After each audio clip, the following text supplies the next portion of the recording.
Hola compañeros, ¿cómo están? Espero que bien. Em, Voy a hacer un video, sobre todo por la parte de los trastornos del sueño que no está detallada, que es precisamente esta parte. Y fue porque principalmente agradezco la atención, para que no hayan estado escribiendo y tampoco tengan que estar recordando lo que dije, si es que el profesor pregunta algo de esto, para que lo vean el video un par de veces, va a estar bien. Eso lo van a tener aprendido antes de estar leyendo. Bueno, como les contaba en esta parte de la presentación, eh, yo me concentré principalmente en el seminario de esta mujer que se realizó en la Facultad de Psicología de la Universidad Católica. Esta mujer tiene muchos estudios, Annette tiene muchos estudios sobre el sueño, no solamente en la especie humana, también en otros seres vivos, por ejemplo, en el lenguaje de las aves y en el lenguaje de los simios, incluso en el aprendizaje de los gatos. Así que ella tiene vasta experiencia en este tema. Bueno, ella partió indicando, haciendo la pregunta, ¿qué son los factores que afectan el desarrollo del lenguaje?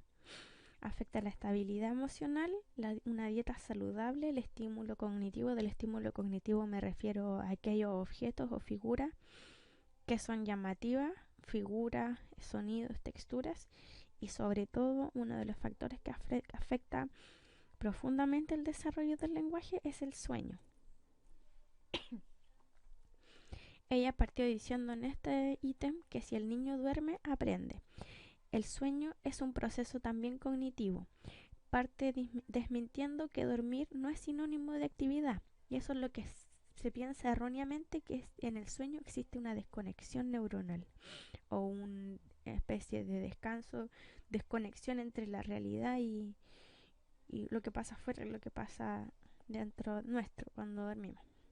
Bueno, en esta etapa es un proceso rico cognitivamente porque el bebé aprende a repasar, aprende a pasar de una etapa del sueño a otra. Eso también el niño lo aprende intrínsecamente, o sea, mientras él eh, más duerme, él aprende a tener sueño profundo, etcétera. El desarrollo auditivo y la alerta. Durante el sueño, el niño pone a prueba su capacidad de alerta auditiva, ya que en este sentido, el que nos ayuda a llegar rápidamente a la alerta, a la vigilia. Esto es importante porque el desarrollo auditivo durante el sueño implica también activar el sistema nervioso autónomo. Durante el sueño, el sistema auditivo está conectado íntimamente con el sistema nervioso autónomo y de alerta, porque es el único sistema que nos puede llevar rápidamente a la alerta. También tenemos que pensar cuál es la incapacidad que tienen las personas con hipoacusia del nacimiento con este tema, como para reflexión. Eh, la otra ítem es la herramienta cognitiva, el sueño es la herramienta cognitiva de la especie. ¿Por qué? Porque durante la primera infancia el sueño es una de las principales herramientas de aprendizaje. Solo pensemos en la cantidad de horas que duermen los niños, no es casualidad, o sea, los bebés. El sueño induce el aprendizaje consolidado. La figura de apego y el acceso a la REM. ¿Cuál es la relación entre estas dos cosas? Primero, el bebé repasa la imagen de apego durante el sueño, su voz, su textura, su aroma, y empieza a diferenciar los sonidos agudos y graves.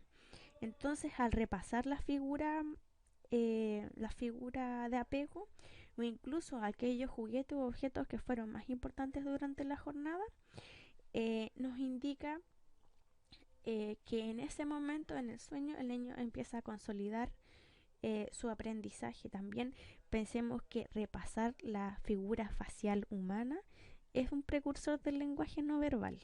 Eso es importante.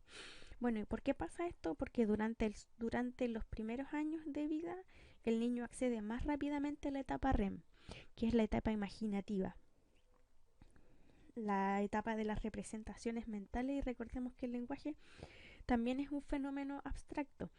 Hay algunos autores que indican que el lenguaje es imitado. Hay otros que dicen que tenemos un gen del lenguaje, otros que dicen que son imitados, otros dicen que son un, un grupo de factores. Y repasar la figura facial, el lenguaje facial, el lenguaje también, la prosodia, la voz, reconocer un sonido agudo de un grave, son aspectos no verbales que son muy importantes para el desarrollo del lenguaje. El sustento neuroanatómico del sueño.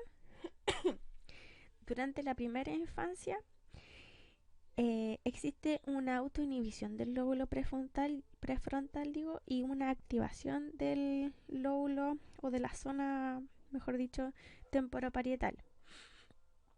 La zona prefrontal recibe menos sustrato metabólico, lo que no significa que esté totalmente desconectada o totalmente inactiva.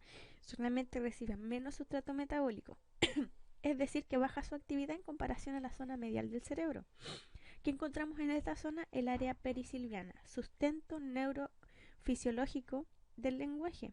Aunque en la primera infancia no se encuentra lateralizado en el lenguaje tanto como en el adulto, pero este proceso ayuda para que así sea. ¿Ya? El siguiente es la identificación del idioma y el habla. Durante el sueño, el bebé identifica y repasa los sonidos del habla y produce una serie de prácticas de sonidos alternados. Importante para el desarrollo fonético fonológico del niño. Esto también implica un precursor del lenguaje, principalmente porque los niños, ya en la etapa materna el niño reconoce su idioma, los sonidos de su idioma, porque el sistema auditivo empieza a estar maduro desde el 7º mes de gestación, pero en esta etapa del sueño y en la primera infancia, el bebé empieza a repasar todos aquellos sonidos que escuchó previamente. ¿Por qué? Primero, porque están más claros. Segundo, porque tiene la imitación física, o sea, tenemos a la madre hablando encima de él y él puede identificar cuáles son los movimientos faciales para producir un sonido. Esto es súper importante. Ahí voy a tomar agüita.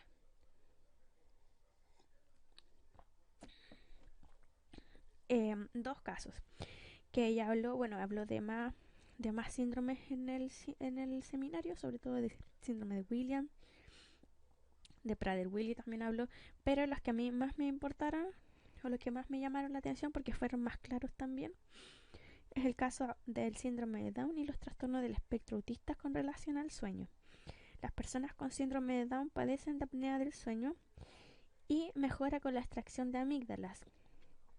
Ella lo refiere a que el trastorno del sueño es un tema netamente anatómico, de lo cual yo no estoy tan de acuerdo. Yo creo que también debiera haber un sustrato cognitivo en la alteración del sueño de las personas con síndrome de Down, porque ella dice que la lengua ocupa un espacio muy importante dentro de la boca, por lo tanto, al estar acostado, eso achica aún más el espacio para respirar.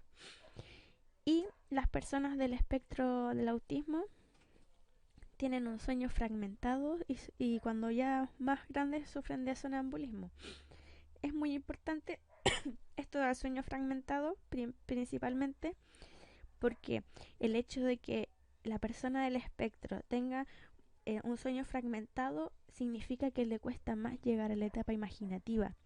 Esto lo tenemos que relacionar con que hay personas del espectro autista que son no verbales, es decir, no emiten sonido verbal para comunicarse, y también relacionarlo con que el lenguaje es un sistema abstracto, como el sistema numérico, tal cual es un sistema abstracto. Por lo tanto, tener dificultades para acceder a la etapa REM afecta el desarrollo imaginativo. Y también siempre tenemos que preguntar cuando tenemos un paciente si toma risperidona. La risperidona es un antipsicótico que se ocupa muy frecuentemente en los trastornos del espectro del autismo para disminuir las conductas disruptivas de estos pacientes, es decir, la conducta agresiva. ¿Y qué pasa? Este sistema afecta muy cercanamente el, el sistema de activación reticular.